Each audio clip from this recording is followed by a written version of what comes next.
Margaret, when you first arrived at that remote cabin, what were you hoping to find? Honestly, Tony, I was just looking for silence.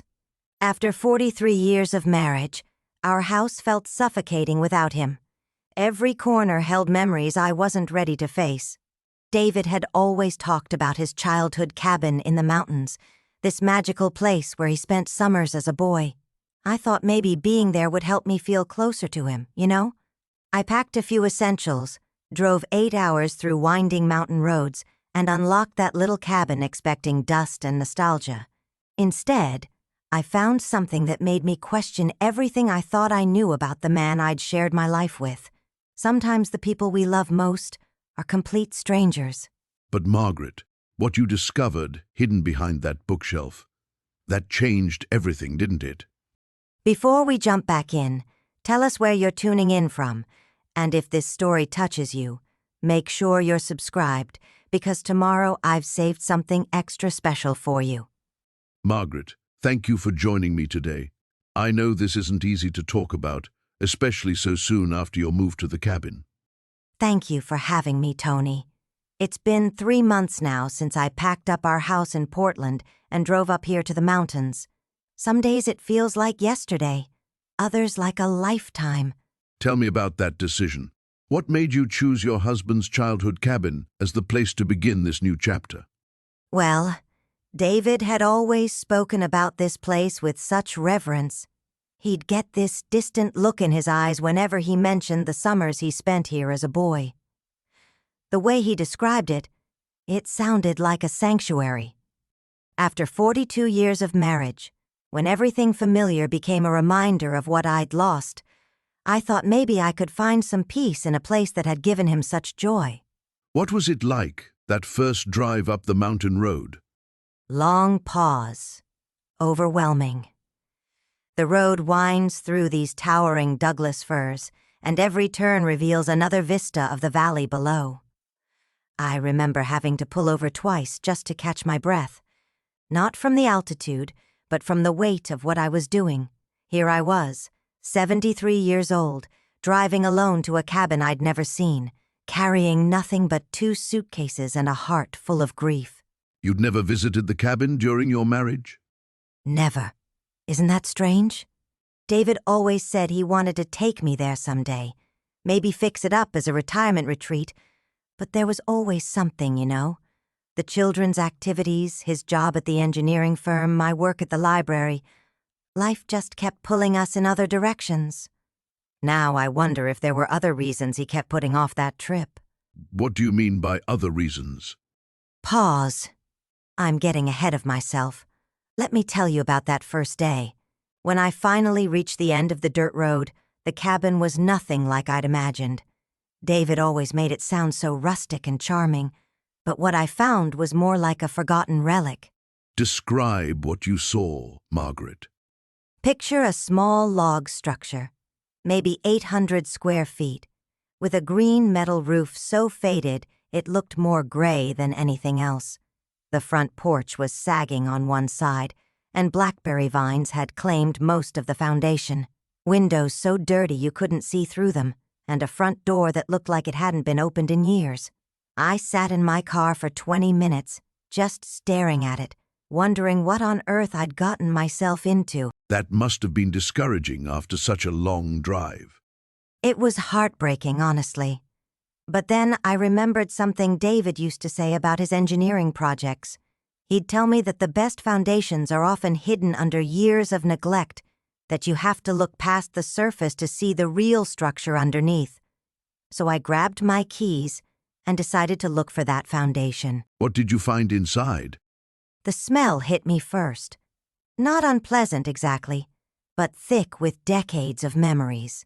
Wood smoke, old paper, maybe a hint of the pipe tobacco David's father used to smoke.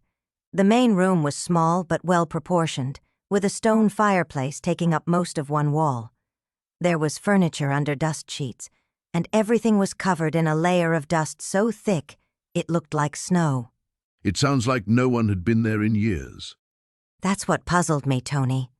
David's father passed when David was in college, and his mother died about 15 years ago. I naturally assumed no one had been to the cabin since then, but as I started exploring, I noticed things that didn't quite fit that timeline. What kind of things? Small details. A calendar on the kitchen wall from 2018, not 1990 or whenever I'd expected. Canned goods in the pantry that weren't expired. A coffee cup in the sink that looked like it had been used recently, not abandoned for decades. It was like someone had been taking care of the place, but trying to make it look abandoned. That's curious. Did David ever mention visiting the cabin in recent years? Never. In fact, whenever I'd suggest we take a weekend trip up here, he'd always say something about it being too run down, or that he needed to arrange for repairs first. I trusted him completely, Tony. After 4 decades of marriage, you don't question every little inconsistency. But standing in that cabin, I started wondering if there were things about my husband I'd never known. What was the first night like, staying there alone? Terrifying and peaceful all at once. I'd managed to get the electricity working, and I found clean sheets in a cedar chest that smelled like lavender. The silence was so complete it felt alive, if that makes sense. In Portland, there's always some background noise, traffic or neighbors. But up here, the quiet is so profound you can hear your own heartbeat. Did you sleep well? Hardly at all. Every creak of the old logs settling, every rustle in the trees outside, had me sitting up in bed. But it wasn't just the unfamiliar sounds. I kept thinking about David, about all the stories he'd told me about this place. He used to describe the view from the bedroom window, how he could see the sunrise over the valley. But the window I was looking through faced west, toward the sunset. Little details like that kept nagging at me. It sounds like you were already noticing inconsistencies between David's stories and reality. Exactly. And the more I explored over the next few days, the more inconsistencies I found. David had told me about a rope swing his father had hung from an old oak tree, but there was no oak tree anywhere near the cabin. He'd described a creek that ran behind the property, but the creek was actually a 1/4 mile down the hill. It was like he'd been describing a different place entirely. How did you explain that to yourself? At first, I chalked it up to childhood memories being unreliable. You know how our minds can embellish or alter details over the years. I'd been a librarian for 30 years, Tony. I'd helped countless people research family histories, and I knew how often family stories don't quite match the documented facts. But something changed your mind about that explanation. It was the 3rd day. I was cleaning out the kitchen, trying to make the place livable, when I noticed one of the floorboards near the stove was loose. It creaked every time I stepped on it, and it was driving me crazy. I found some tools in a shed out back and decided to fix it myself. You were doing repairs yourself? David had taught me to be handy around the house. He always said I was better with a hammer than he was, which wasn't saying much. Pause when I pried up that loose board. I expected to find maybe some old insulation or mouse nests. Instead, I found a small metal box, wrapped in oiled cloth. What was in the box? Keys, Tony. 3 of them, all different sizes, all looking much newer than anything else in the cabin. There was no note, no explanation, just these 3 keys carefully wrapped and hidden under the floorboard. I sat there in that dusty kitchen, holding them in my palm, and I knew my quiet retreat was about to become something much more complicated. Did you have any idea what the keys might open? Not at first. I spent the rest of that day searching every door, every drawer, every trunk in the cabin. None of the keys fit anything I could find. It was maddening. Why would someone hide keys so carefully if they didn't open something important? What did you do next? I did what any librarian would do. I started a systematic search. I measured the cabin, inside and out. I walked the property line, looking for outbuildings or storage areas I might have missed. I even called the county assessor's office to get the original building plans. That's very thorough. What did you discover? The building plans showed something interesting. According to the county records, The cabin was built in 1962 with a root cellar accessed from inside the main structure. But I couldn't find any entrance to a cellar, and when I knocked on the floors, everything sounded solid. So, there was supposed to be a cellar, but you couldn't find it. Right. And that's when I started paying closer attention to the layout of the rooms. You develop an eye for spatial relationships when you've spent as many years organizing library stacks as I have. The main room felt smaller than it should have, given the exterior dimensions of the cabin. You suspected a hidden room. I suspected something wasn't quite right with the space. It took me 2 more days of careful measuring and wall tapping before I found it. Behind what I thought was just a decorative panel next to the fireplace, there was actually a narrow door, and one of those mysterious keys fit the lock perfectly. How did you feel in that moment, turning the key? My hands were shaking so badly, I could barely get the key to turn. Here I was, 3,000 miles from everything familiar, about to open a door my husband had never mentioned in 4 decades of marriage. Part of me wanted to lock it back up and pretend I'd never found it. But the larger part, the part that had always been curious about mysteries, couldn't resist. What was behind the door? A small room, maybe 6 feet by 8 feet, with no windows. Someone had installed battery-powered LED lights, and when I found the switch, the room lit up to reveal something I never could have imagined. 3 of the walls were lined with filing cabinets, and the 4th wall had a small desk with what looked like decades of correspondence stacked in neat piles. Letters? Hundreds of them, maybe thousands. All addressed to David, but sent to a P.O. box I'd never heard of. The return addresses were all from the same person, someone with handwriting I didn't recognize. A woman's handwriting. How did that make you feel, Margaret? Long pause, like the ground had shifted under my feet. Like everything I thought I knew about my life, my marriage, my husband, might have been built on something I'd never seen. I picked up the first letter from the most recent pile, and my hands were shaking so badly I could barely read it. Do you remember what that first letter said? Every word, Tony. It was dated just 6 months before David died. It started with "My dearest David" and ended with "all my love, always." In between, it talked about someone's graduation, about family dinners, about everyday life shared with someone who wasn't me. It was like reading about a parallel universe where my husband had a completely different family. That must have been devastating.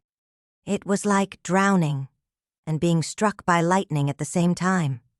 I sat on the floor of that hidden room for hours, reading letter after letter, watching my entire understanding of my life crumble around me. 42 years of marriage, and apparently I'd only known half the man I'd shared my life with. When we come back, Margaret, I'd like to hear more about what those letters revealed.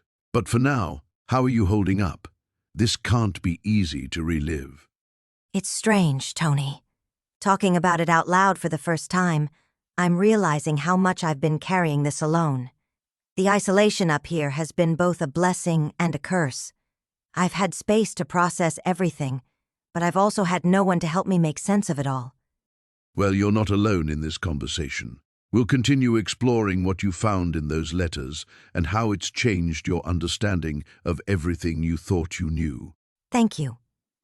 I think I need to tell this story, even if I'm still not sure how it ends. Margaret, you mentioned that your husband had childhood memories of this cabin. Can you paint a picture for our listeners of what you found when you first arrived? Well, Tony, I have to say it wasn't what I expected at all. The cabin sits about 40 minutes outside Millbrook, tucked into these rolling hills that seem to go on forever. When I pulled up that first afternoon, the autumn light was filtering through the maple trees, casting everything in this golden glow that should have been comforting. Should have been? The place felt heavy somehow. Not neglected exactly, but like it was holding its breath. The front porch had this old wooden swing that creaked in the wind, and there were flower boxes under the windows that someone had planted years ago. Wild now, but you could see they'd once been carefully tended. Had your husband talked much about spending time there as a child? That's just it, Tony. He'd mention it in passing. You know how men do. He'd say things like, "Reminds me of the old cabin," or "We had one of those at the family place."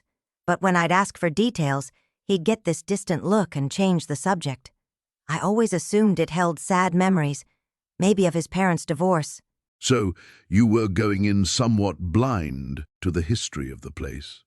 Completely blind. His sister had given me the keys at the funeral, said it might be good for me to get away from the city for a while. She mentioned that their father had left it to both of them, but she never used it. Said it was too isolated for her taste. What was your first impression when you stepped inside? Pause. It was like walking into a time capsule, Tony. Everything was clean, well-maintained, but frozen in another era. The living room had this massive stone fireplace, with a mantel covered in photographs I'd never seen before. Landscapes mostly, but some of people I didn't recognize. That must have been unsettling. It was curious more than anything. The furniture was all sturdy, handmade pieces.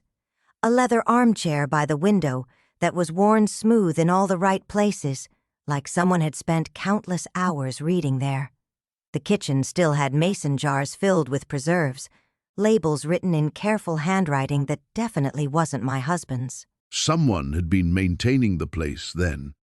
That's what I thought initially. Maybe a caretaker or local family friend. But then I started noticing little details that didn't add up. Fresh coffee in the cupboard, not old stock.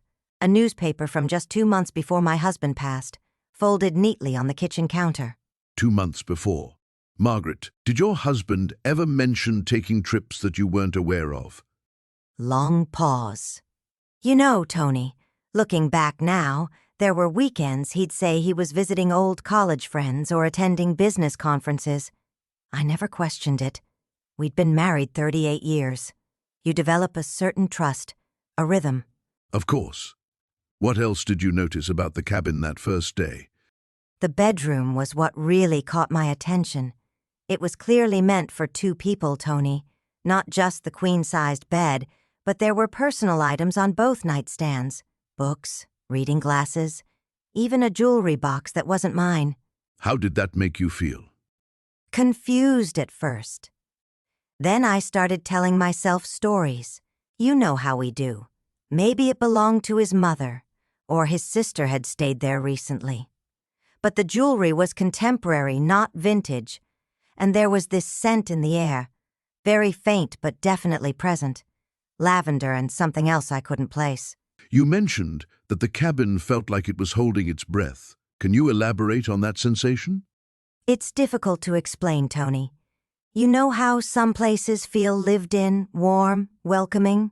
This felt expectant, like the house was waiting for someone to come home, the way a dog waits by the door when it knows its owner is due back from work. That's a vivid image. What did you do with those feelings? I tried to shake them off, honestly. I'd driven 4 hours to find some peace, to sort through my grief without well-meaning neighbors stopping by with casseroles every day. I made myself a cup of tea, sat in that worn leather chair, and tried to appreciate the silence. Were you successful in finding that peace? For a while, yes. The view from the living room window is spectacular, Tony. Rolling meadows that stretch down to a little creek, then hills beyond that seem to go on forever. I watched the light change as evening came on, listened to the wind in the trees. It was the first time since the funeral that my mind felt quiet. But something changed that sense of peace. Pause. The second night I was there, I woke up around 2 in the morning. Not unusual for me since I'd been having trouble sleeping. But I could have sworn I heard a car engine in the distance, like someone was driving up the access road very slowly. Did you investigate? I looked out the bedroom window, but I couldn't see any headlights. The road curves through the trees before it reaches the cabin, so someone could park down there and walk up without being seen. I waited by the window for probably 20 minutes, but nothing happened. That must have been unsettling, being alone in an unfamiliar place. It was. But I convinced myself it was probably just a neighbor checking on the property. Small communities are like that, especially with seasonal cabins. People look out for each other. Did you meet any of these neighbors? Not that first week, no. The nearest cabin is probably half a mile through the woods. I'd see smoke from chimneys in the distance, but the isolation was part of what I thought I needed. Time to think, to remember, to figure out how to build a life without him. Margaret, when you talk about your husband, I hear such tenderness in your voice. Can you tell our listeners what kind of man he was? Soft laugh. He was steady, Tony. That's the word I always used for him. Steady and dependable and kind. He had these gentle hands that could fix anything. And he never raised his voice, not once in all our years together. He'd bring me coffee in bed every Sunday morning and read me interesting bits from the newspaper. It sounds like you had a strong marriage. I thought we did. We traveled together, shared friends, talked about our days over dinner every night. He knew I liked daisies better than roses, and I knew he preferred his eggs scrambled dry. 38 years of small intimacies like that. Past tense. Has your perspective on the marriage changed since you've been at the cabin? Long pause. That's a complicated question, Tony. Let's just say that I'm beginning to realize there might have been parts of his life, parts of himself, that he kept separate from our marriage. That must be a difficult realization to sit with. It is. But I'm not ready to judge him yet, or to judge what we had together. I need to understand the whole picture first. Margaret, you mentioned finding that hidden room behind the bookshelf. Can you walk me through what you were thinking in those first moments after the discovery? Long pause. Well, Tony, I suppose I was still processing the shock of it all. Here I was, standing in what I thought was my husband's childhood sanctuary, and suddenly there's this whole other space I never knew existed. The air in there was different somehow, mustier, like secrets had been fermenting for decades. What did the room look like? Paint me a picture of what you saw. It wasn't large, maybe 8 by 10 feet. The walls were lined with metal filing cabinets, the old-fashioned kind you'd see in a 1960s office. There was a small desk pushed against the far wall, and above it, photographs pinned to a corkboard. But what caught my eye immediately were the boxes, cardboard file boxes, maybe 20 of them, stacked neat as you please along one wall. And the photographs, Margaret. What did you see in those? Voice softening. That's when my knees nearly gave out, Tony. There was my husband, but not the version I knew. These were pictures of him from maybe 30, 40 years ago. He was younger, smiling in ways I'd rarely seen. And beside him in several of the photos was a woman with auburn hair and kind eyes. She looked so comfortable with him, so natural. How did that make you feel, seeing your husband with this unknown woman? Confused doesn't begin to cover it. I kept thinking I must be misunderstanding something. Maybe she was a cousin, or a family friend I'd somehow never heard about. But the way they stood together in those pictures, the way his hand rested on her shoulder, it wasn't familial, Tony. It was intimate. You've described your marriage as solid, lasting 43 years. Looking back now, were there signs you might have missed? Pause. You know, I've been asking myself that same question. There were those business trips, of course. He traveled quite a bit for the insurance company, sometimes for weeks at a time. And there were phone calls he'd take in his study with the door closed. But Tony, I trusted him completely. When you've been married as long as we were, you don't question every closed door or hushed conversation. Tell me about those business trips.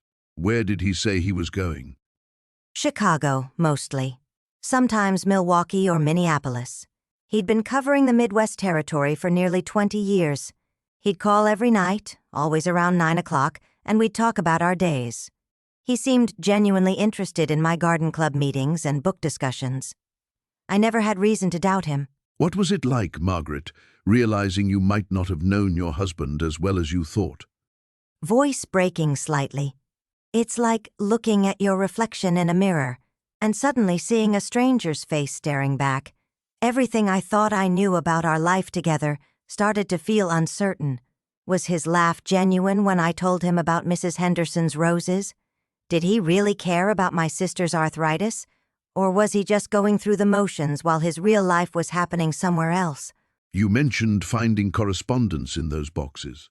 What kind of letters were they? Love letters, Tony. Dozens and dozens of them. Written in my husband's careful handwriting, the same script I'd seen on birthday cards and grocery lists for decades. But these letters were passionate, full of longing and tenderness. He wrote about missing her touch, about counting the days until he could return to her. He called her his sunshine, his heart's true home. That must have been devastating to read. I sat on that dusty floor for hours, reading letter after letter. My back was aching something fierce, but I couldn't stop. It was like watching a movie of someone else's life, except the leading man was my husband.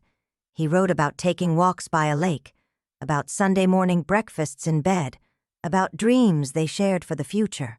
Did you find any letters from her to him? That's what's so strange, Tony. All the correspondence was outgoing, copies of letters he'd sent to her. It was almost like he was keeping a record, documenting this other life he was living. But I haven't found a single letter from her. Not yet, anyway. You say, not yet. Are you planning to keep searching? Pause. I know I should probably just leave well enough alone. The man is gone, and maybe some secrets are meant to stay buried. But Tony, I can't shake the feeling that there's more to this story. In some of the later letters, the ones from maybe 10 years ago, his tone changes. He sounds worried, almost frightened about something. Frightened about what? He mentions someone watching their house, following her to work. He writes about needing to be more careful, about possibly having to stay away for longer periods. In one letter, he tells her he's hidden something important, something that could protect them both if anything happened to him. That sounds ominous, Margaret. Did he give any indication of what this threat might be? Not in the letters I've read so far. But, Tony, there's something else. Yesterday evening, I was sitting on the porch reading when I heard a car engine. When I looked up, there was a dark sedan parked at the end of the driveway. It just sat there for maybe 10 minutes, then drove away. Could have been someone lost, looking for directions. Quietly. That's what I told myself. But this morning, I found footprints in the soft earth around the cabin's foundation. Someone had been walking around the building, looking in windows. The prints were fresh, made sometime after that rain we had Tuesday night. Margaret, are you feeling safe out there alone? I should probably be frightened, shouldn't I? But honestly, Tony, I'm more curious than scared. For the first time since my husband died, I feel like I have a purpose. I need to understand who this woman was, what my husband was so afraid of, and why someone might be interested in this old cabin now. Margaret, you mentioned that you'd been living in the cabin for about a week when something happened that changed everything. Can you tell me about that moment? Long pause. I'd been avoiding Harold's old study. You know how it is when someone passes. Certain rooms feel too heavy, too full of their presence. But that morning, I'd run out of coffee, and I remembered seeing some supplies stored somewhere in that back room. What was different about the study that day? The light, oddly enough. There was this shaft of morning sun coming through the window at just the right angle. It hit the far wall, and I noticed something I hadn't seen before, a slight discoloration in the wood paneling, a rectangle, maybe 3 feet wide. Did you investigate right away? Oh no, not at first. I told myself I was imagining things. Grief does strange things to your mind, you know. I made my coffee with what little I had left and tried to forget about it, but it nagged at me all day. What finally made you go back? Stubbornness, I suppose. That evening, I went back with a flashlight. I ran my hands along that wall, and sure enough, there was a seam. The wood was slightly raised along the edges, like a door that had been painted over many times. That must have been unsettling, Margaret. What went through your mind? I felt like I was violating something sacred. This was Harold's private space, his childhood refuge. But curiosity won out. I found a thin knife in the kitchen and worked at the seam until I heard a soft click. It opened? It swung inward on hidden hinges. Behind it was a space about the size of a small closet. And Tony, it wasn't empty. What did you find in there? Pause boxes. 3 wooden boxes, each about the size of a shoebox, stacked neatly on a small shelf. And hanging on a hook was a key, an old brass key that looked like it belonged to those boxes. Did you open them immediately? I stood there for the longest time, just staring. Part of me wanted to close that panel and pretend I'd never found it, but the other part of me, the part that had lived with Harold for 37 years, needed to know what he'd hidden away. Which part won? I took the first box and the key back to the kitchen table. My hands were shaking so badly I could barely fit the key in the lock. When I finally got it open, I found letters, dozens and dozens of letters, all tied with blue ribbon. Were they addressed to Harold? Voice becoming strained.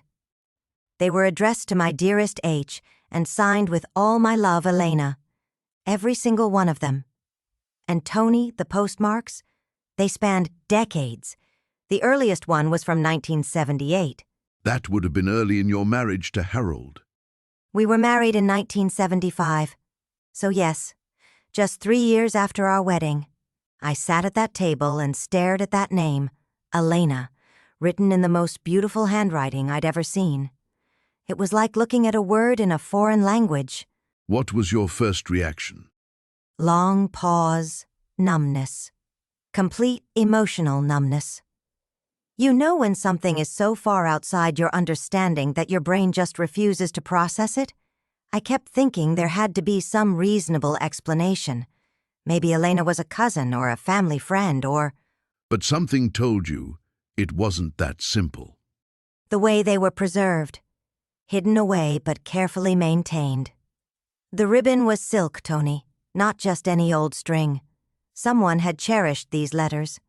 And the key, it was warm in my hand, like it had been used recently. Did you read one of the letters that night? I untied the ribbon from the oldest bundle with trembling fingers. The paper was cream-colored, expensive. The letter was dated June 15, 1978, and it began, "My dearest H, I cannot stop thinking about our afternoon by the lake." How did that make you feel, reading those words? Voice breaking slightly, like the floor had dropped out from under me. I remember setting the letter down and walking to the bathroom to splash cold water on my face.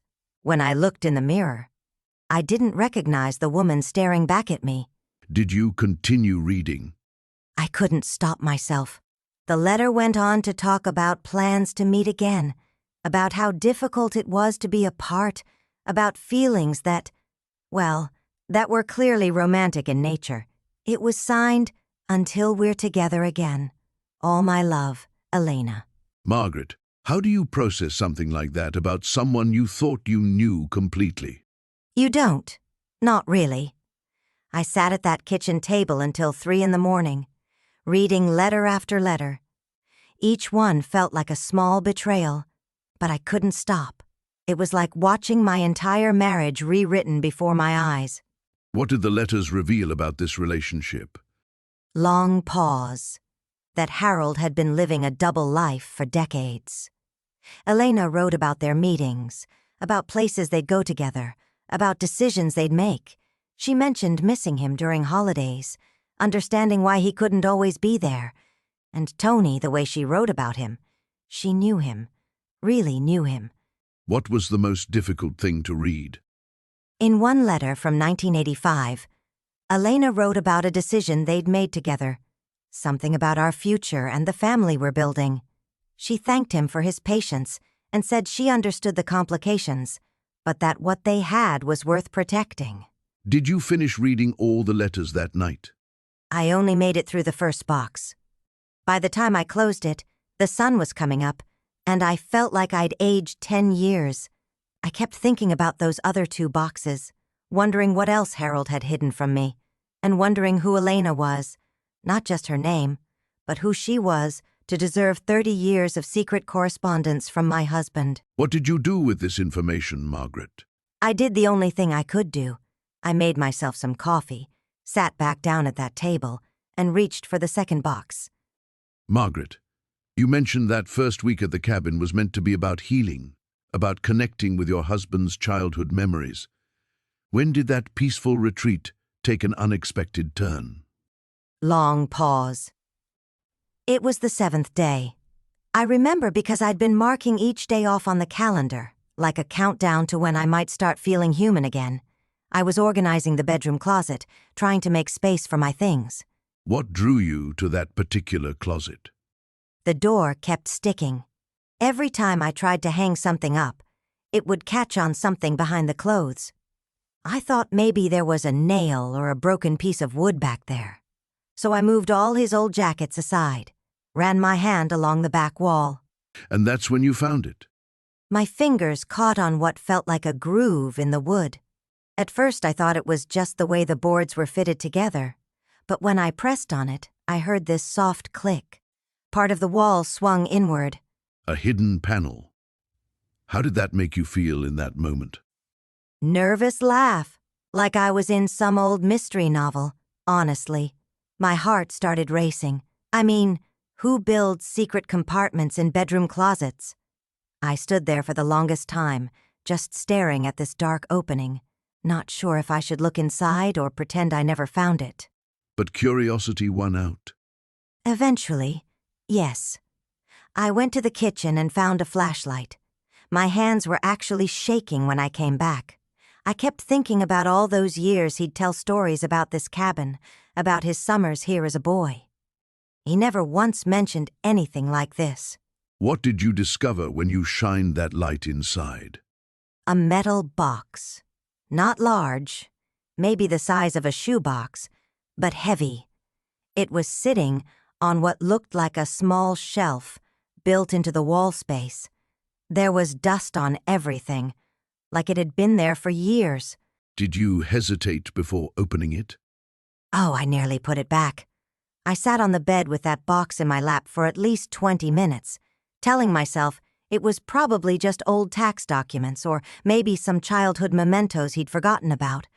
But deep down, I think I already knew it was something more significant. What gave you that feeling? The way it was hidden, Margaret. You don't hide forgotten tax papers behind a secret panel. You hide things that matter, things that could change everything if someone found them. When you finally opened it, what was the first thing you saw? Letters. Dozens of them, all bound with rubber bands that had gotten brittle with age. The envelopes were addressed in his handwriting, but the name on them, Pause, the name wasn't mine. How did seeing that unfamiliar name affect you? It was like the air got sucked out of the room.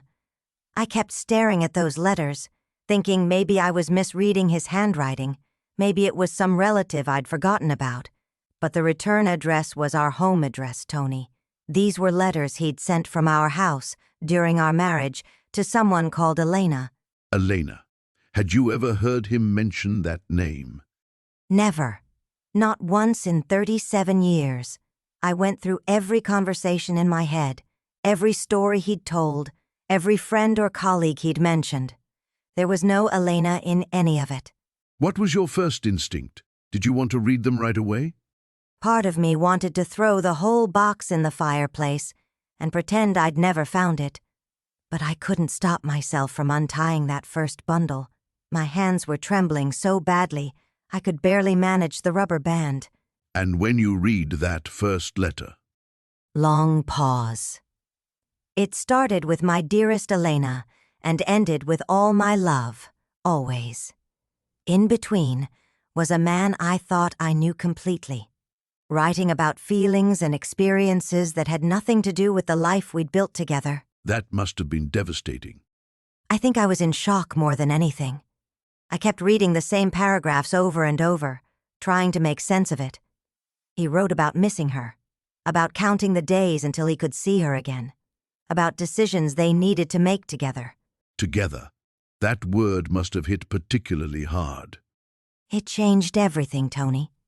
In one moment, I went from being a widow grieving the love of her life to a woman who realized she might never have known her husband at all. Margaret, you mentioned finding those letters completely turned your world upside down. How did you even begin to process what you were reading? Long pause. You know, Tony, I think the human mind has this strange ability to protect itself. At first, I kept telling myself there had to be some explanation.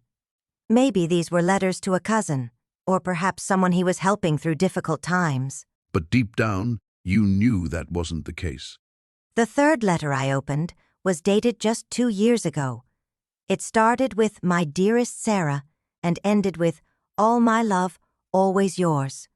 There's no mistaking language like that, is there? That must have been devastating.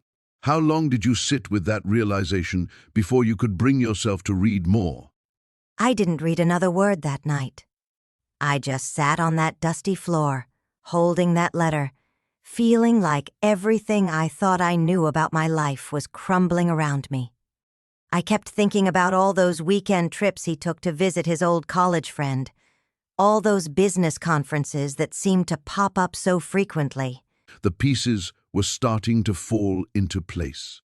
Exactly. And the worst part was questioning my own memory. Had there been signs I missed? Was I naive? Or was he just that good at living 2 separate lives? That kind of self-doubt can be paralyzing. What finally motivated you to continue reading? Pause. Anger, I suppose. The next morning I woke up furious, not just at him, but at myself for 43 years of apparently being blind. I marched back into that room and started reading chronologically, from the very first letter. What did those early letters reveal? They started about a year after we were married. Can you imagine?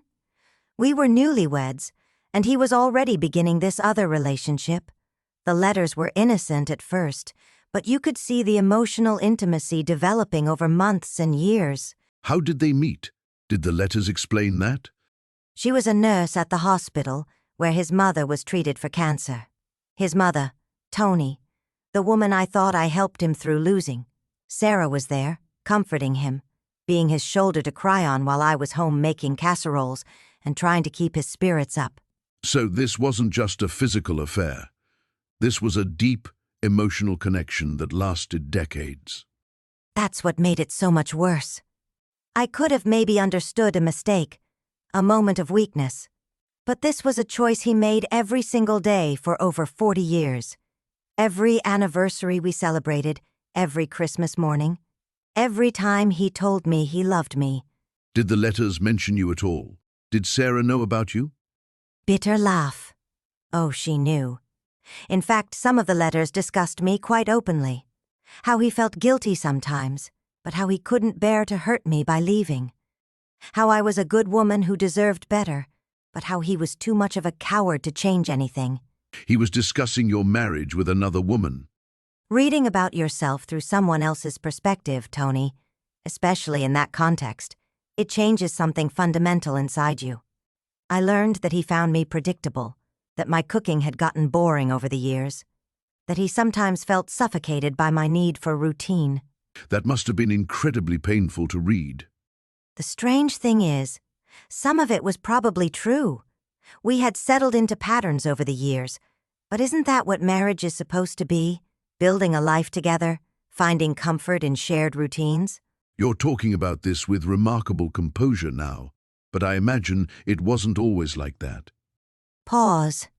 No, it wasn't. I spent hours in that cabin screaming at empty rooms. I threw a coffee mug so hard it shattered against the wall. I called him every name I could think of, and some I didn't know I knew. But something shifted for you. I realized that falling apart wasn't going to give me the answers I needed. These letters mentioned meeting in person, Tony. They talked about places they went together, things they did. If he had maintained this relationship for 40 years, there had to be more than just letters. You decided to dig deeper. I decided I needed to know everything. Not just about the affair, but about who this Sarah was, where she lived, whether there were others. Because if I was going to rebuild my understanding of my own life, I needed the complete truth, no matter how much it hurt. Even if that truth might be dangerous to uncover? Pause. At that point, Tony, I felt like I had already lost everything that mattered. What was a little danger compared to spending the rest of my life wondering what else I didn't know about the man I shared my bed with for 4 decades. Margaret, you mentioned finding those letters completely upended your understanding of your marriage. How do you even begin to process something like that? Long pause. You know, Tony, I think the mind has its own protective mechanisms. At first, I couldn't absorb it all. I'd read a letter, set it down, make myself a cup of tea, and almost convince myself I'd imagined it. That sounds like a natural response to trauma. Were you able to keep reading through them systematically? For the first few days, no. I'd pick up one letter, read a few lines about how much he missed this Elena woman, how he couldn't wait to see little Sarah again, and I'd have to stop. My hands would literally shake. Sarah, that's the daughter you mentioned before. His daughter. Pa's our daughter, I suppose, in some legal sense. I'm still trying to understand. But yes, Sarah, the letters span from 1987 to just 2 years ago, Tony. 2 years ago, my husband was writing to another woman about their child's college graduation. How did you finally manage to get through them all? I started organizing them chronologically. It gave me some sense of control, I think, like I was conducting my own investigation rather than just being overwhelmed by revelations. The earliest ones were love letters, pure and simple. That must have been particularly painful. The strangest part was recognizing his handwriting, his phrases, even some of the same endearments he used with me. Pause, but there was something different in his tone with her. More spontaneous, maybe, less careful. Less careful? How? With me, David was always the steady provider, the reliable husband. His letters to me, when he traveled for work, were about practical things, gentle check-ins. But with Elena, he wrote about his fears, his dreams he'd never shared with me.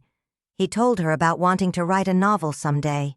He never mentioned that aspiration to you? Never. 32 years, Tony, and I had no idea my husband wanted to be a writer. But apparently he'd been working on some manuscript for years, sharing chapters with her, asking for her thoughts.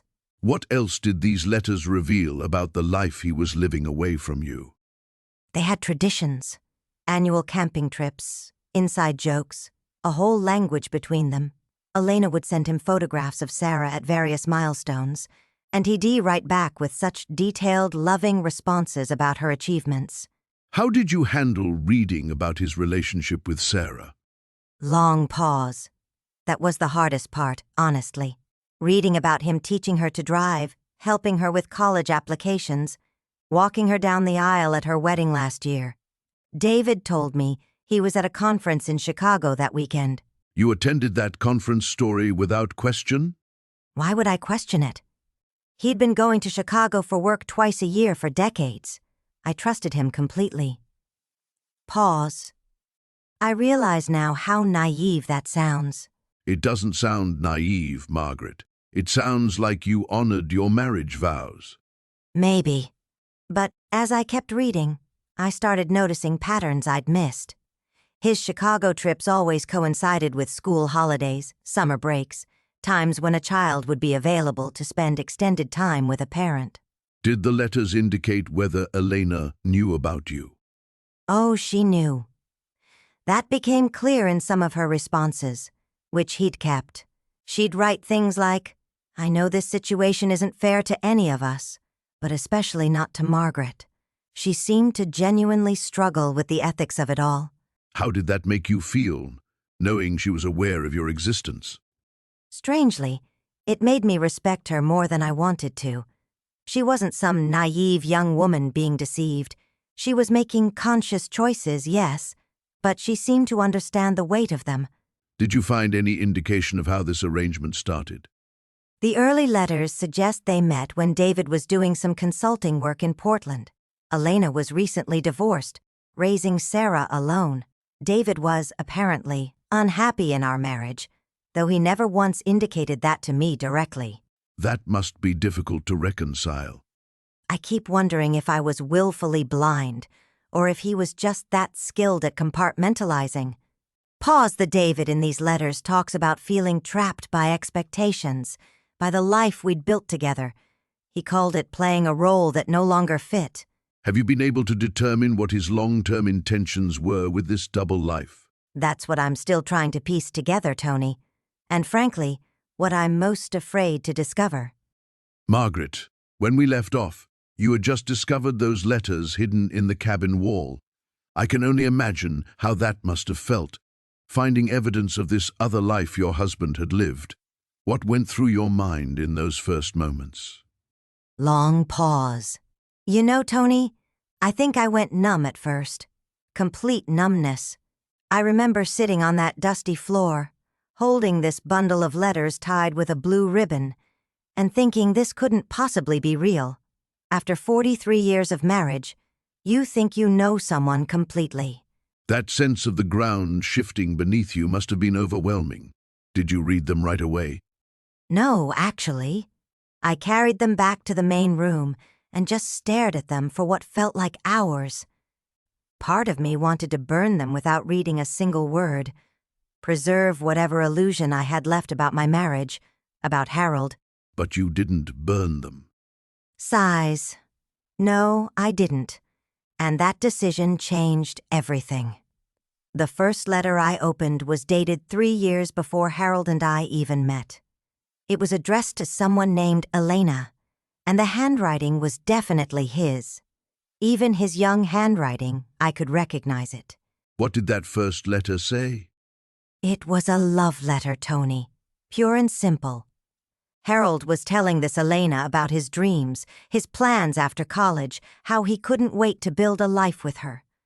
The tenderness in those words, the intimacy. It was like reading letters meant for me, but written to a complete stranger. How many letters were there? Hundreds, spanning nearly 20 years. Some were his letters to her that had apparently been returned. Others were hers to him. The blue ribbon had kept them perfectly preserved, like some sort of shrine to a relationship I never knew existed. 20 years. Margaret, that would have overlapped significantly with your own marriage. Voice trembling slightly. 15 years of overlap, to be exact. I sat there with a calculator, checking dates like some kind of detective investigating my own life. Letters from Elena talking about missing him, about understanding why he had to maintain his other life, about a child. A child? A son. Born 2 years after Harold and I were married. Elena wrote about little Thomas starting school, losing his first tooth, asking why Daddy couldn't come to his baseball games, and Harold's responses, Tony. He wrote about loving this boy, about wanting to be there but not being able to find a way. You had no children with Harold, is that right? We tried for years. I went through fertility treatments, hormone therapy, the whole ordeal. Harold was so supportive, so understanding when nothing worked. He would hold me when I cried about it, tell me we were enough for each other. And all that time, he had a son. I can't imagine the betrayal you must have felt. Betrayal is too simple a word for it. It was like discovering that my entire adult life had been a performance, and I was the only one who didn't know I was acting in a play. Did the letters explain how this double life was possible, the logistics of it? Harold traveled for work, remember? Those business trips I was so proud of him for, the promotion that required more time away. Elena lived about 6 hours north, in a small town where Harold told everyone he was divorced. He had created this whole identity there. And Elena knew about you? That's what made it even more complicated, Tony. She knew. The letters made it clear that she knew about me, knew about our marriage. She wasn't some naive woman being deceived. She had made a conscious choice to love a married man and raise his child knowing he would never fully be theirs. How did that knowledge affect how you viewed her? Pause. I wanted to hate her. God, how I wanted to hate her. It would have been so much easier.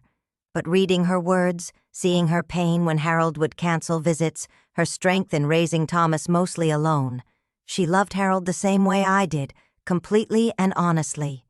We were both real to him. What was the most difficult letter to read? There was one from Harold to Elena, written just 6 months before he died. He was talking about retirement, about how he thought he might finally be able to make a choice between his two lives. He wrote about the weight of carrying this secret, how it had shaped every day of the past 2 decades. Did he indicate which life he might have chosen? That's just it, Tony. I don't think he knew. He loved us both. In different ways, maybe, but genuinely. The letter talked about how leaving either of us would destroy a part of him he couldn't live without. You mentioned earlier that someone had been to the cabin before you. Do you think it was Elena? I became certain of it. Some of the later letters mentioned this cabin, how it was the one place Harold felt he could be completely himself. Elena wrote about wanting to see it someday, to understand the place that shaped the man she loved. Were you angry with Harold, even after finding these letters that showed his genuine struggle? Long pause, yes and no. I was furious at the deception, at the lies by omission. Every anniversary dinner, every quiet evening together, there had been this other family in the back of his mind. But I was also heartbroken for him, Tony. Can you imagine carrying that burden? Loving 2 families and never being able to fully commit to either. It sounds like these letters were changing how you remembered your marriage. They were rewriting everything. Moments I thought were about us became moments where I wondered if he was thinking about them. But also, I began to understand some things that never made sense before. His occasional distant moods, why he was sometimes so intensely present with me, like he was trying to memorize every detail. How long did you spend reading through all of them? 3 days. I barely ate, barely slept. I was completely consumed by this other version of my life, seen through Elena's eyes and Harold's hidden thoughts. By the end, I felt like I knew them both better than I had ever known Harold as my husband. Did you find anything that explained why he kept the letters at the cabin instead of destroying them?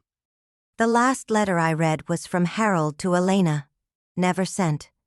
It talked about this cabin being his confessional, the only place where he could be honest about the choice he had made to live 2 lives instead of choosing one. He said he kept the letters here because this was where his authentic self lived, even if that self was fractured. What did you do after you finished reading them all? I sat in that cabin and grieved all over again, Tony. But this time, I wasn't just grieving Harold's death. I was grieving the marriage I thought I had, the life I thought we had built together. And strangely, I was also grieving for Elena and Thomas, who had lost him too. Did you consider reaching out to them? Pause. That thought was about to become much more complicated than I could have imagined.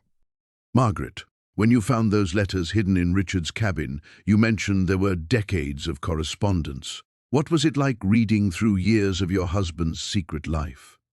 Long pause. It was like watching a movie of someone who looked exactly like my husband, but lived a completely different existence. The handwriting was his, the phrases he used were familiar, but the life he described, Tony, I didn't recognize any of it. Can you tell me about the woman he was writing to? What did you learn about her? Her name was Elena. From the early letters, it seemed they met during one of his business trips to Portland in the late 70s. But Tony, these weren't just affair letters. They were love letters that spanned 30 years. 30 years of my marriage. That must have been devastating to discover. How did you process something that large? I remember sitting on that cabin floor surrounded by boxes, And I kept thinking about all the times Richard said he was working late. All those weekend conferences, the business trips that seemed to multiply over the years. I thought I was losing my mind, trying to reconcile the man I'd loved for 4 decades with this stranger on paper. What kinds of things was he sharing with Elena that he never shared with you? Everything, Tony. His fears about his father's drinking, his regrets about not pursuing music seriously, his worries about whether he was a good enough provider. In one letter from 1987, he wrote about feeling trapped by expectations, about wondering what his life would have been like if he'd made different choices. Did reading those intimate thoughts change how you remembered your marriage? It made me question everything I thought I knew about Richard and about myself. Was I someone he felt he couldn't confide in? Had I been so focused on maintaining our life that I never created space for his doubts? Pause, but then I found something that changed everything again. What did you find? Letters mentioning a child. Elena had a daughter, and from what I could piece together, Richard had been sending money for years. Not just money, Tony. School pictures, report cards, graduation announcements. He had another family. How did that revelation affect you? I think I went numb for a while. I kept reading, looking for some explanation that would make sense of it all. And then I realized something that terrified me more than the betrayal itself. What realization was that? The last letter was dated just 2 months before Richard's death, but it wasn't in his handwriting. Someone else had written to Elena, telling her that Richard couldn't continue the correspondence, that it was too dangerous, that certain people had started asking questions. Did the letter say who had written it? It was signed with just initials. But Margaret, the tone was threatening. It mentioned protecting Richard's reputation and his real family. It told Elena to destroy all the letters and never contact anyone connected to Richard again. So someone knew about Richard's secret and was trying to control the situation. That's when I started wondering if Richard's heart attack was really as sudden as everyone thought. He'd seemed stressed those last few months, distracted. I attributed it to work pressure, but what if someone was pressuring him about Elena? Did you find any clues about who might have sent that final letter? The paper was expensive, letterhead quality, but there was no company name, just those initials at the bottom. But Tony, what really frightened me was realizing that someone else knew about the cabin, knew where Richard kept those letters. Why do you think Richard kept everything? If this was such a dangerous secret, why not destroy the evidence? Long pause. I think part of Richard needed that life with Elena to exist somewhere permanent. Those letters were proof that he'd experienced something real, something that mattered to him. Destroying them would have been like erasing the most authentic parts of himself. How has discovering this other side of Richard changed how you grieve him? It's complicated, Tony. I'm mourning not just the husband I lost, but the marriage I thought we had. At the same time, I'm grieving for Richard himself, for the man who felt he had to live split between 2 worlds, never fully present in either one. Do you think he loved you both? I believe he did, in different ways. But that doesn't make the betrayal hurt less. It just makes everything more human, more heartbreaking. Pause. And it makes me more determined to understand what really happened to him in those final months. What was your next step in trying to uncover the truth? I knew I had to find Elena. Margaret, when you found those letters in the hidden room, you mentioned they were signed by someone named Elena. What was your first thought when you read that name? Long pause. I kept staring at it, Tony. Elena. Such a beautiful name, and completely foreign to me. Richard had never mentioned anyone by that name, not once in 37 years of marriage. That must have been incredibly disorienting. How did you process that initial shock? I think I went through all the stages of grief again, but compressed into hours instead of months. Denial first. Maybe it was someone from work, a colleague. Then anger. How dare he keep secrets from me? But as I read more letters, something else emerged. What did you discover as you continued reading? The dates, Tony. The letters spanned decades, but they weren't love letters in the way I initially feared. They were updates about a child, a daughter. Elena was writing to Richard about their daughter, Sarah. So, Richard had another family? That's what I thought at first. That's what anyone would think. But then I found a letter from 1987 that changed everything. Elena wrote, "The doctors say Sarah is responding well to the treatments, but the bills are mounting. I know this isn't what either of us planned when we were 18. 18? That would have been before you met Richard. Exactly. I met Richard when he was 24, but this letter referenced something that happened when he was barely out of high school. Elena was thanking him for the monthly payments he'd been sending for Sarah's medical care. How did that revelation change your understanding of the situation? I realized Richard wasn't living a double life. He was living with the consequences of a choice he made as a teenager. Elena got pregnant. They gave the baby up for adoption, but Sarah was born with serious health issues. And Richard had been supporting this child financially without telling you? For nearly 4 decades, Margaret. Every month, he sent money to help with Sarah's medical expenses. The adoptive family couldn't handle the costs alone, and Elena had tracked Richard down when Sarah was about 5 years old. That's an enormous secret to carry. Did you find any indication of why Richard never told you? There was a letter from Elena in 1985, right after Richard and I got married. She wrote, "I understand you have a new wife now, and I don't want to complicate your happiness, but Sarah needs another surgery, and I didn't know who else to turn to." How did Richard respond? I found his draft response in the same box. He wrote, "Elena, I will always help Sarah. She's my biological daughter, and I take that responsibility seriously.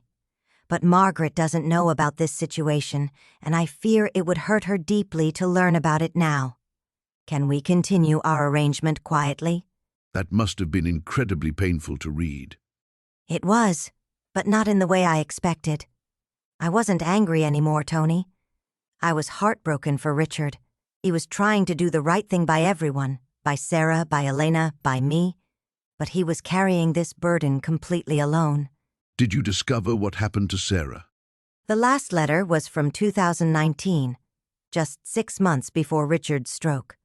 Elena wrote that Sarah had passed away from complications related to her condition.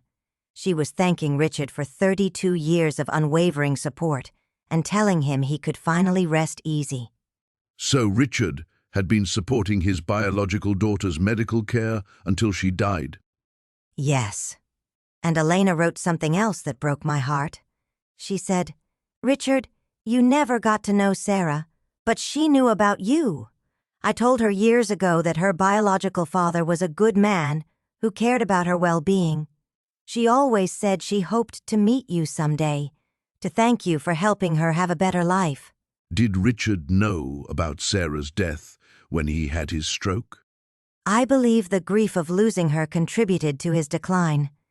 He'd been carrying this secret, this responsibility, this love for a daughter he'd never met, and then she was gone. He had no one to share that loss with. How did this discovery change your perspective on your marriage? I realized that Richard wasn't the man I thought he was. He was better, more compassionate, more selfless. He'd been quietly sacrificing for decades to help a child he'd never even held, and he'd done it without expecting any recognition or gratitude. But it also meant your entire marriage was built on a significant omission.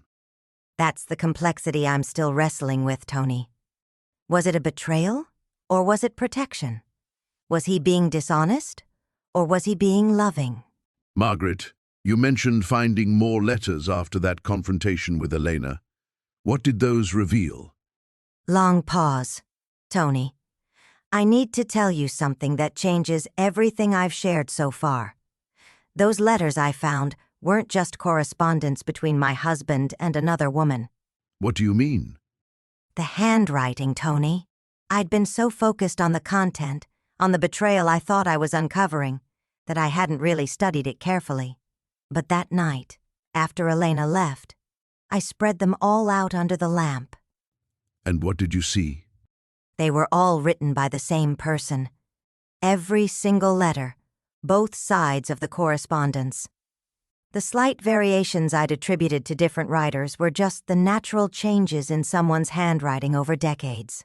Are you saying your husband wrote both sets of letters?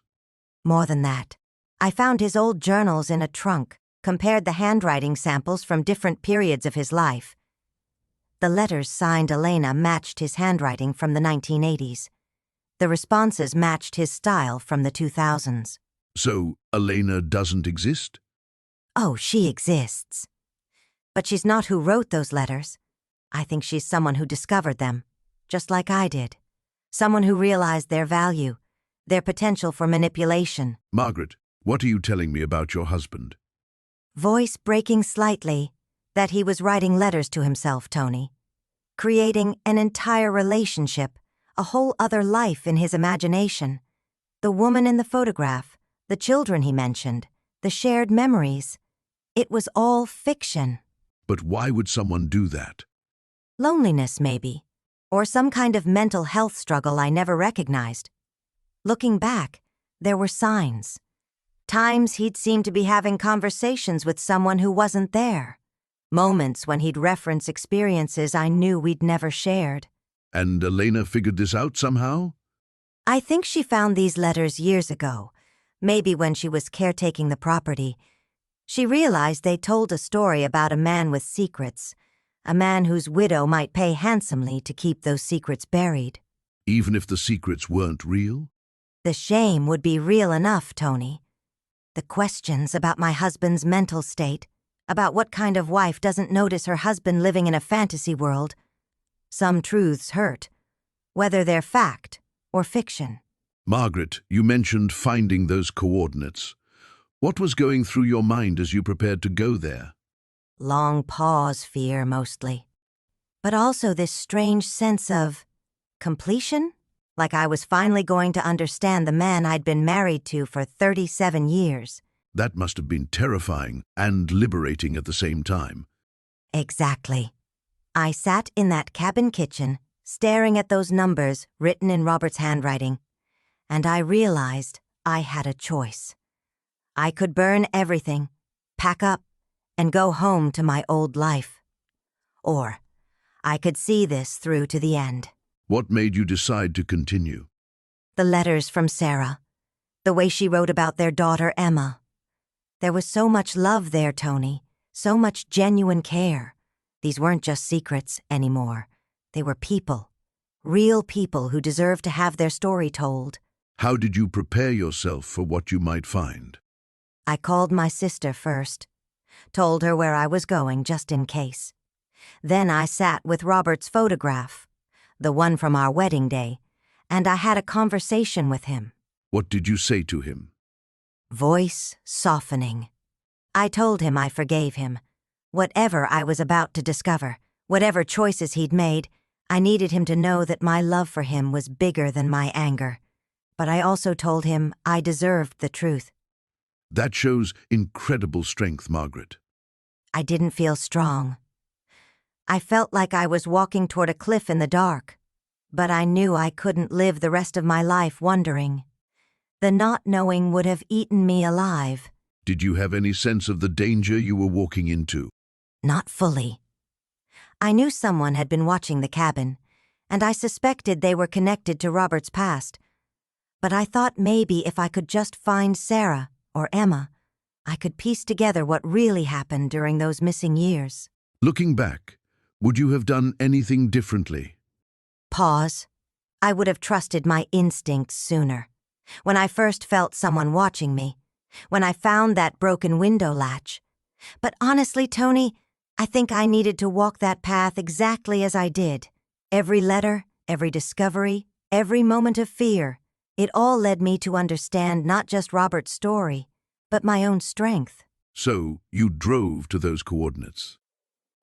I drove toward the truth. whatever that was going to cost me. Margaret, you mentioned finding those final letters from Elena. What did they tell you about the danger you were facing? Long pause. The last letter was different, Tony. Elena's handwriting was shaky, desperate.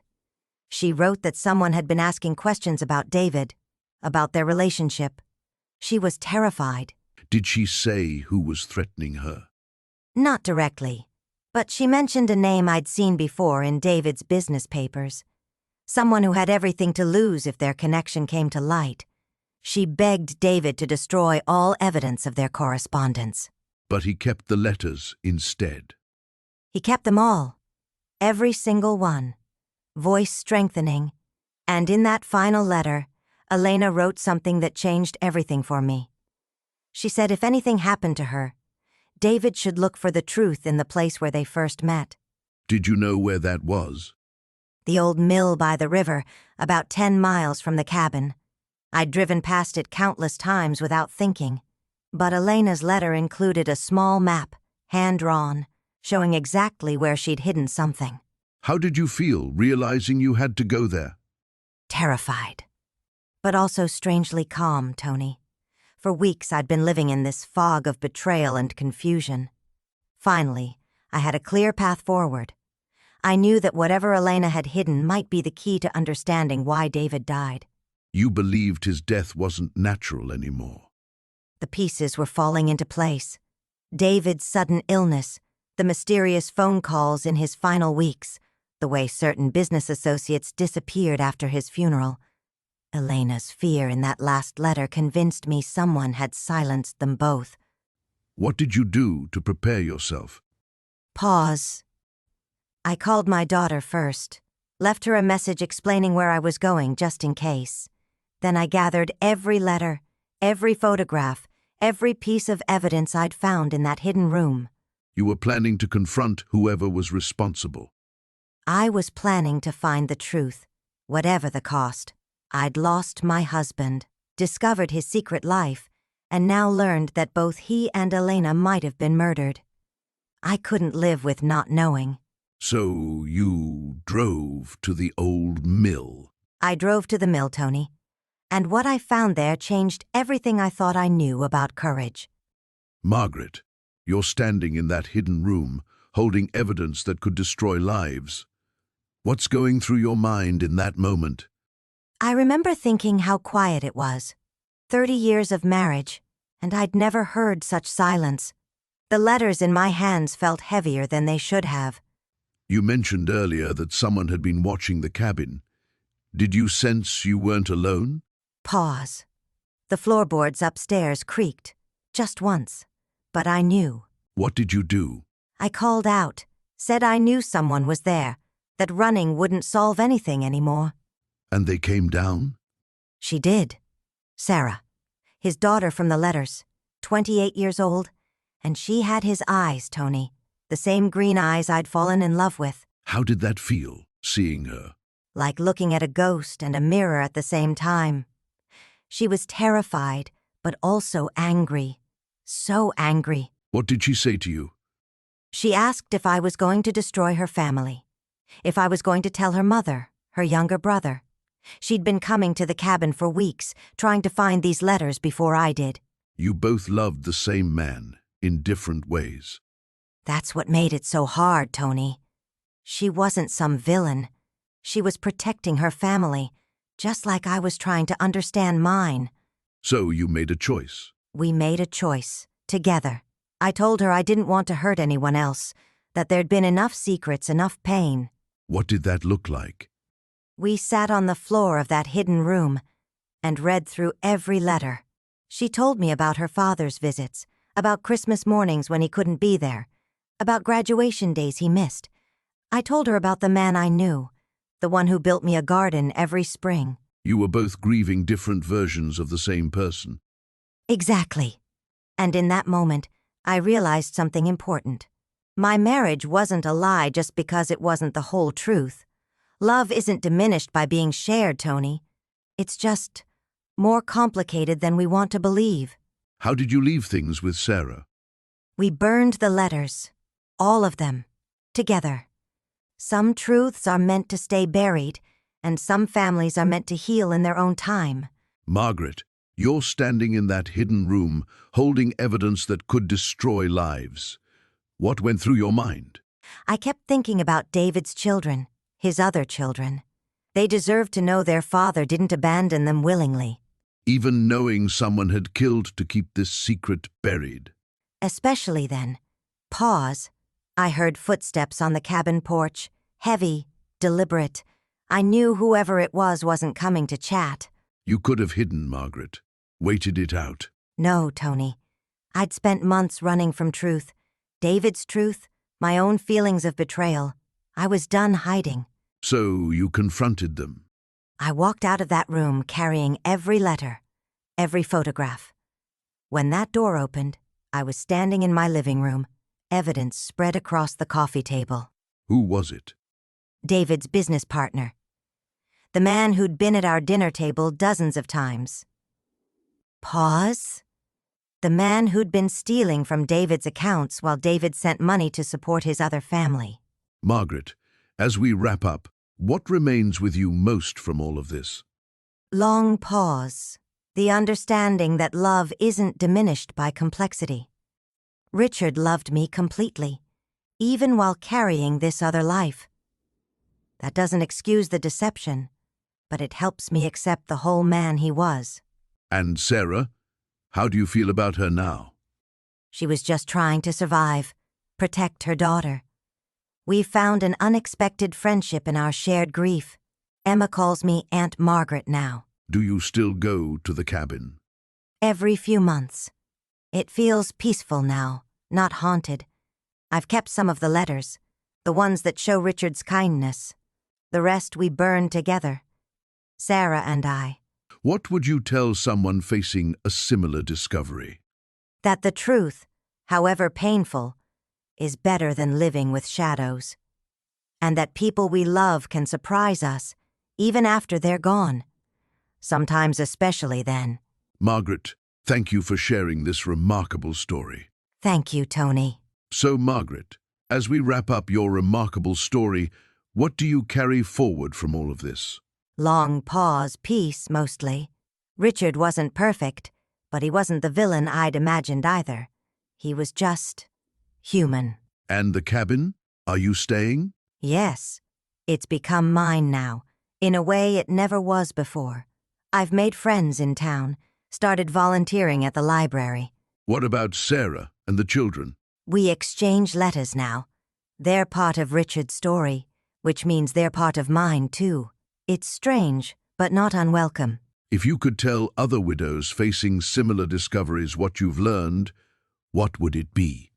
Thoughtful, that grief isn't just about loss. It's about truth.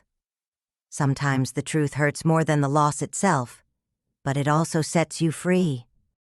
Any regrets about opening that hidden door? None. I'd rather live with difficult truths than beautiful lies. The cabin taught me that.